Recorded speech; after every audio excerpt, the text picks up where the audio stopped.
आता बघणार आहोत टॉप 9 मोठ्या बातम्या। होर्डिंग खाली लोक मृत्युमुखी पडले आणि तुम्ही उत्सव साजरा केलात। मोदींच्या घाटकोपरमधील रोड शोवर उद्धव ठाकरेंची टीका। ही गोष्ट आहे की त्याच परिसरामध्ये 2 दिवसापूर्वी होर्डिंग पडलं होतं, त्याच्या खाली काही लोक मृत्युमुखी पडले, तरी सुद्धा त्यांनी वाजत गाजत त्याच परिसरात पूर्वेचं पश्चिम, पश्चिमचं पूर्वेत असेल, पण वाजत गाजत ढोल ताशा बडवत म्हणजे त्यांच्या तुम्ही मृत्यूचा काय उत्सव केलात की काय? बेकायदेशीर होर्डिंगला उद्धव ठाकरेंच्या सरकारनं परवानग्या दिल्या होत्या। घाटकोपरमधील दुर्घटना म्हणजे ठाकरे सरकारच्या आशीर्वादानं झालेला खून। देवेंद्र फडणवीसांचा ठाकरेंवर निशाणा। घाटकोपरमधील होर्डिंग दुर्घटना प्रकरणी भावेश भिंडेला अटक। मुंबई गुन्हे शाखेकडून भावेश भिंडेला उदयपूरमधून अटक।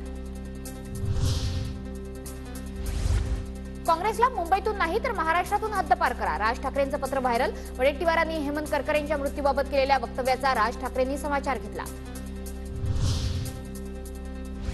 राज ठाकरेंना दुसऱ्यांची मुलं खेळवण्याचंच काम उरलंय। एखाद्या सेलिब्रिटीप्रमाणे राज ठाकरे मानधन घेऊन मनोरंजन करतात। राज ठाकरेंकडून मराठी अस्मितेला ठेच पोहोचवण्याचं काम। विजय वडेट्टीवारांची जोरदार टीका। राज ठाकरे को अपने कंधे पर दूसरे के वजन को ढोना, दूसरे के बच्चों को ढोना, यही काम बचा है।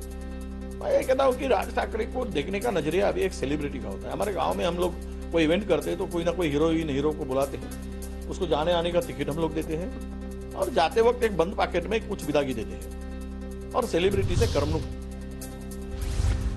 अक्षय कुमार यांनी मोदींना 4 जूनच्या अगोदर मुलाखत घेऊन टरबूज कसं खायचं हे विचारा। 4 जून नंतर टरबूजचा भाव उतरणार तर चपराशी झालो तरी पुन्हा येईन, उद्धव ठाकरेंचा फडणवीसांना टोला। एक सांगतोय की अक्षय कुमारजी, तुम्ही प्रधानमंत्र्यांचा परत 4 तारखेच्या आत इंटरव्ह्यू घ्या आणि आंबा कसा खायचा विचारलं तसं टरबूज कसं खायचं विचारा, पण 4 तारखेच्या आत घ्या, कारण टरबूजचा भाव जो आहे तो त्याच्यानंतर उतरणार आहे। आता तर नाहीच आहे। म्हणजे त्यांचं कसं चाललंय की मी चपराशी झालो तरी चालेल पण मी पुन्हा येईन। मोदींकडे 303 खासदार, निवडणुकीनंतर 400 पार होतील। मातोश्रीवाल्यांचे आता 5 खासदार। नारायण राणेंचा उद्धव ठाकरेंवर हल्लाबोल।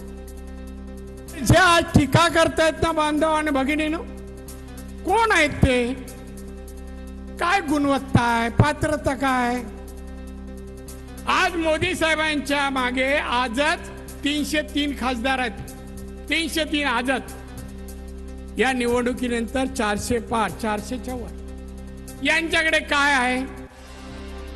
जे आता जास्त बोलतात ना, छोटे आहेत ते लोकसभेमध्ये 541 खासदार आहेत। त्यात यांचे किती आहेत? मातोश्रीवाल्यांचे 5। महाविकास आघाडीचे उमेदवार राजाभाऊ वाजे यांच्या प्रचारासाठी आदित्य ठाकरेंची नाशिकमध्ये आज जाहीर सभा। पवननगर स्टेडियममध्ये संध्याकाळी 7 वाजता सभेचं आयोजन। शिरूरमध्ये ईव्हीएम ठेवलेल्या स्ट्रॉंग रूम मधील सीसीटीव्हीचा डिस्प्ले 24 तास बंद। शिरूर मतदारसंघाच्या स्ट्रॉंग रूम मधला धक्कादायक प्रकार। बारामतीच्या शिरूर स्ट्रॉंग रूम मधील प्रकार।